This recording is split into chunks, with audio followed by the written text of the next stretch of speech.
yang melampaui segala akal, kiranya memelihara hati dan pikiran saudara di dalam Kristus Yesus Tuhan kita. Amin. Saudara yang dikasihi Tuhan kita Yesus Kristus, firman Tuhan pada hari Minggu ini diambil dari Mazmur 34 ayat 12 sampai ayat 18. Demikian firman Tuhan. Marilah anak-anak, dengarlah aku. Takut akan Tuhan akan kuajarkan kepadamu. Siapakah orang yang menyukai hidup, yang mengingini umur panjang untuk menikmati yang baik? Jagalah lidahmu terhadap yang jahat, dan bibirmu terhadap ucapan-ucapan yang menipu. Jauhilah yang jahat dan lakukanlah yang baik. Carilah perdamaian dan berusaha mendapatkannya. Mata Tuhan tertuju kepada orang-orang benar, dan telinganya kepada teriak mereka minta tolong. Wajah Tuhan menentang orang-orang yang berbuat jahat, untuk melenyapkan ingatan kepada mereka dari muka bumi. Apabila orang-orang benar itu berseru, maka Tuhan mendengar dan melepaskan mereka dari segala kesesakannya. Demikian firman Tuhan. Saudara-saudara yang dikasihi Tuhan kita Yesus Kristus, seorang anak berumur 4 tahun diminta oleh orang tuanya untuk mengucapkan doa sebelum mereka makan malam. Bapak, ibu, kakak, adik, semua duduk mengelilingi meja makan. Mereka semua sudah siap untuk berdoa. Mereka melipat tangan. Tetapi anak ini yang berumur 4 tahun ini, diam sejenak. Dan matanya terarah kepada makanan yang telah dihidangkan di atas meja makan. Dia lihat di samping kanan ada 1 piring tempe goreng. Dia lihat ke samping kiri ada 1 mangkuk cukup besar sayur bayam direbus bening. Dia lihat lagi di tengah-tengah ada tahu goreng. Dan dia lihat lagi di sampingnya ada ikan asin dan bukan jambar roti. Setelah dia memperhatikan semua hidangan, maka dia berkata, marilah kita berdoa. Semua tutup mata, semua berlipat tangan, dan dia berkata, ya Tuhan, aku tidak suka semua makanan yang terhidang di meja makan saat ini. Satu pun tidak ada yang kusukai. Tetapi baiklah, terima kasih Tuhan atas makanan saat ini. Amin, kata dia.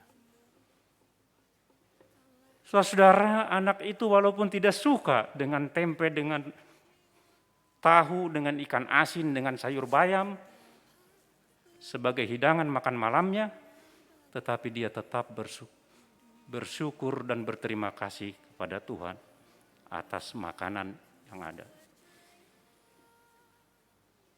Saudara, apakah saudara-saudara bersyukur atau mensyukuri setiap pemberian Tuhan yang mungkin tidak sesuai dengan apa yang kita inginkan?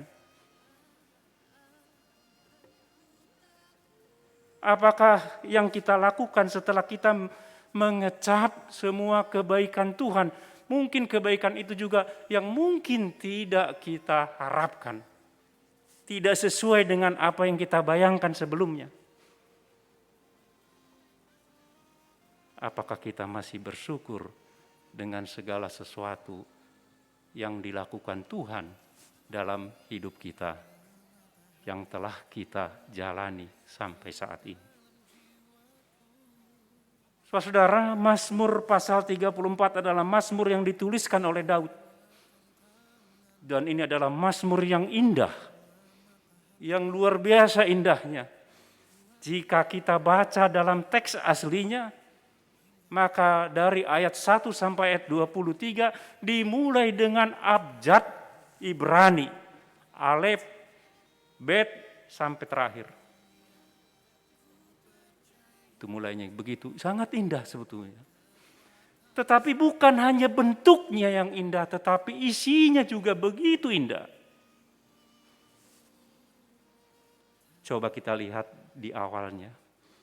Di ayat 2 dia berkata demikian, Daud, aku hendak memuji Tuhan pada segala waktu. Puji-pujian kepadanya tetap di dalam mulutku. Artinya saudara-saudara, waktu dia adalah waktu untuk Tuhan. Dia ingin terus memuji Tuhan setiap saat. Kenapa dia memuji Tuhan? Kalau kita perhatikan dari teks di atas teks kita ini, perikop kita ini, maka kita akan tahu di situ bahwa Tuhan melakukan hal-hal yang luar biasa terhadap Daud penulis Mazmur ini. Dia meluputkan dia dari bahaya, dia melindungi Daud dari bahaya, bahkan dia menyelamatkan Daud dari bahaya. Maka dia merasakan kebaikan-kebaikan Tuhan. Itu sebabnya di ayat 9 dia katakan, kecaplah dan lihatlah betapa baiknya Tuhan itu. Jadi dia tidak mau merasakan kebaikan Tuhan hanya untuk dirinya sendiri. Dia tidak mau merasa orang lain tidak merasakan yang dilakukan Tuhan terhadap dirinya. Maka dia mengundang, kecaplah dan lihatlah betapa baiknya Tuhan. Dari perjalanan hidup dia bersama dengan Tuhan. Dari perjalanan dia dalam suka dan duka bersama dengan Tuhan. Dia merasakan bahwa Tuhan itu adalah pelindung, penyelamat, dan yang meluputkan dari segala bahaya. Dia adalah Tuhan yang baik. Maka di teks kita berkata demikian. Marilah anak-anak, dengarlah aku. Takut akan Tuhan akan kuajarkan kepadamu. Jadi perjalanan hidup yang dia lakukan ini bersama dengan Tuhan, dan dia mengecap kebaikan Tuhan, dan dia tahu bahwa mengakibatkan dia takut akan Tuhan. Dan dia juga ingin mengajarkan ini kepada orang-orang sekitar. Kenapa saudara? Anak-anak di sini bukan anak-anak kecil, bukan anak-anak biologisnya dari Raja Daud. Anak-anak dalam bahasa Ibrani itu mencakup hal yang banyak. Dia bisa anak secara biologis, dia bisa kaum muda, dia bisa kelompoknya, supaya anggota jemaat juga bisa disapa dengan anak-anak. Jadi semua orang dia ingin mengajarkan tentang takut akan Tuhan. Persoalannya, apa takut akan Tuhan? Kalau Daud berkata, marilah anak-anak, dengarlah aku, takut akan Tuhan, akan kuajarkan kepadamu. Biasanya kita takut akan kekurangan duit. Biasanya kita takut akan hari esok. Biasanya kita takut akan pencuri dan pembunuh. Biasanya kita takut hal-hal yang menakutkan yang dapat menghilangkan jiwa atau nyawa kita. Ketakutan itu ketakutan yang meneror kita. Ketakutan itu ketakutan yang membuat kita diteror terus-menerus. Kita takut saat ini dengan penyakit yang terjadi saat ini. Itu sebabnya kita memakai masker, kita pakai prokes, kita duduk dengan jarak tertentu. Kita tidak bersalam tangan karena kita takut. Kalau kita terpapar maka jangan-jangan nyawa kita jadi hilang. Ketakutan itu menghilangkan atau membuat kita seperti diteror. Itu menyebabkan kita takut. Tetapi apakah ini yang dimaksudkan oleh Daud tentang takut akan Tuhan? Ketakutan demikian yang jelaskan tadi di atas, takut yang merupakan teror, bukan itu yang dimaksudkan oleh Daud dalam teks firman Tuhan saat ini. Kenapa saudara? Karena dia berkata demikian, takut akan Tuhan dia katakan yirat Adonai. Yirat itu dari kata yare. Yare itu adalah takut. Takut itu adalah respek, kagum, takjub terhadap Tuhan. Jadi bukan takut diteror. Bukan takut karena Tuhan mengintip-ngintip. Sekali waktu kita melakukan kesalahan maka kita dipukul kepala kita dan kita dihukum dikena azab Tuhan. Bukan itu. Takut akan Tuhan, kita kagum akan Tuhan, hormat terhadap Tuhan, segan terhadap Tuhan, takjub terhadap Tuhan, respek terhadap Tuhan. Karena kita tahu siapa diri kita dan siapa Tuhan dan apa yang telah Dia lakukan terhadap hidup kita. Maka itu adalah takut akan Tuhan. Oleh karena itu orang-orang yang takut akan Tuhan, dia akan hormat kepada Tuhan dalam hidupnya. Dia tidak akan hidup sembarangan. Dia akan hidup dengan penghormatan kepada Tuhan karena dia tahu apa yang telah Tuhan lakukan kepada hidupnya. Tuhan itu baik, maka dia semakin takut akan Tuhan. Saudara coba perhatikan Mazmur 34 ini. Mazmur 34 dimulai dengan keinginan mau memuji Tuhan. Kemudian dia menceritakan pengalaman-pengalamannya berjalan dengan Tuhan. Kemudian dia mengajak orang untuk mengecap kebaikan Tuhan. Dan kemudian dia ingin mengajarkan takut akan Tuhan. Seharusnya perjalanan hidup kita bersama dengan Tuhan selama ini, sepanjang umur kita, saya tidak tahu umur kita berapa sekarang ini, seharusnya itu mendorong kita semakin takut akan Tuhan.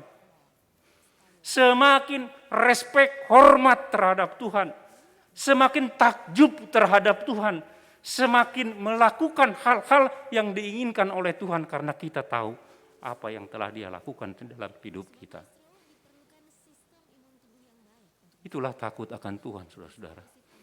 Bukan takut sekali lagi, bukan seperti takut seolah-olah Tuhan atau seperti nyanyian anak sekolah minggu, hati-hati gunakan tanganmu, prok-prok-prok, karena Tuhan di atas ngintip-ngintip kita, kalau salah kita didoltuk. Tidak begitu takut akan Tuhan. Tuhan itu Tuhan yang penuh dengan kasih, Tuhan yang baik. Oleh karena itu saudara-saudara, kemudian Daud mengatakan bahwa orang yang takut akan Tuhan itu menyukai hidup. Dia menyukai hidup, orang yang takut akan Tuhan itu.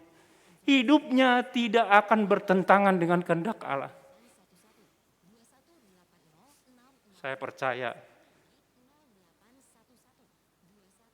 kita semua ini adalah mencintai hidup.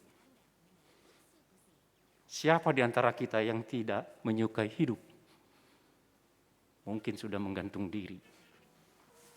Setiap orang walaupun hidup ini adalah sementara dan pendek dibandingkan nanti kita setelah mati yang kekal itu, tetapi kita mencintai kehidupan ini. Kita mencintai kehidupan dan berusaha untuk tetap hidup selama mungkin. Kadang-kadang manusia ini aneh kan. Udah tahu kita tidak mungkin berhasil untuk hidup selamanya, tetapi kita berusaha untuk hidup selamanya. Konyol sebetulnya. Saudara-saudara, kita menyukai hidup, tetapi jangan begitu suka kita terhadap hidup dan melupa kita kepada si pemberi hidup. Tuhan sendiri. Kita juga boleh berdoa kepada Tuhan untuk meminta umur yang panjang. silahkan. Mau sampai umur berapa kita, silahkan. Mau umur sampai 100, silahkan. Berdoalah kepada Tuhan, mintalah supaya Tuhan berkenan memperpanjang umur kita sampai 100, silahkan. Tetapi apa gunanya umur panjang, saudara-saudara, jika kita tidak menikmati kebaikan? Apa gunanya umur sampai 100 tahun, tetapi kita bukan menjadi berkat kepada orang sekitar kita, tetapi menjadi beban yang terus-menerus mengeluarkan sumpah serapah. Yang membuat orang bukannya semakin menyukai, tetapi semakin membenci. Percuma saja umur panjang. Itu sebabnya siapa yang menyukai hidup, kata pemazmur, yang menginginkan umurnya panjang untuk menikmati yang baik. Jadi umur panjang itu harusnya menikmati yang baik. Apa gunanya kita umur panjang tapi tergeletak sakit-sakitan? Apa gunanya kita umur panjang tetapi kelakuan kita menyakiti orang sekitar kita? Siapa yang ingin berumur panjang untuk menikmati yang baik, kata Tuhan, kata pemazmur. Daud telah mengalami begitu banyak pengalaman hidup, mencoba untuk mengajarkan arti menyukai hidup itu. Inti dari menyukai hidup itu sesungguhnya terdapat dari kata takut akan Tuhan. Jadi itu intinya sebetulnya. Menyukai hidup artinya menggunakan hidup kita dengan takut akan Tuhan, bukan memuaskan hawa nafsu kita. Tetapi hidup takut akan Tuhan, dalam teks kita minimal ada 3 hal yang dikatakan Daud. Yang pertama, jaga perkataan kita dari segala ucapan yang jahat dan hal yang tidak benar. Itu untuk menikmati hidup. Itu orang yang takut akan Tuhan. Orang takut akan Tuhan, dia menikmati hidup. Maka dia akan menjaga perkataan-perkataannya dari ucapan yang jahat dan tidak benar. Lidah adalah unsur yang sangat kecil sekali dan rentan. Dari lidah yang sama kita bisa mengeluarkan sumpah serapah dan bisa mengeluarkan puji-pujian kepada Tuhan dan dapat mengeluarkan kata-kata yang menguatkan orang sesama kita. Jadi tergantung kita mau mengeluarkan apa dengan lidah kita ini. Apakah kita mau mengeluarkan sumpah serapah kepada saudara-saudara kita, sesama kita sehingga mereka akan sakit hatinya? Apa kita akan mengeluarkan kata-kata yang membuat orang terbeban dan terus menjadi sakit hati sepanjang hidupnya? Atau kata-kata kita akan menguatkan orang lain? Atau lidah kita akan membuat puji-pujian kepada Tuhan? Itu tergantung kepada kita. Dan kata Yesus, apa yang keluar dari mulut kita ini, itu digerakkan oleh hati kita. Saudara mau menikmati hidup, jaga lidah dari hal-hal yang jahat dan yang mengerikan. Maka kita pasti akan menikmati hidup. Dan orang yang takut akan Tuhan, dia akan menikmati hidup dan dia akan menjaga segala ucapannya dari yang jahat dan yang tidak benar. Dan ini juga akan menjadi kesaksian akan Tuhan kita kepada orang-orang yang belum mengenal Tuhan. Yang kedua, saudara-saudara, menjauhi yang jahat dan melakukan yang baik. Ini biasanya di agama apapun begitu. Bahkan orang yang tidak mengenal Tuhan juga akan mengatakan begitu. Jauh yang jahat dan berbuatlah yang baik. Kecuali memang ada sekte-sekte tertentu yang mengajarkan yang ekstrim.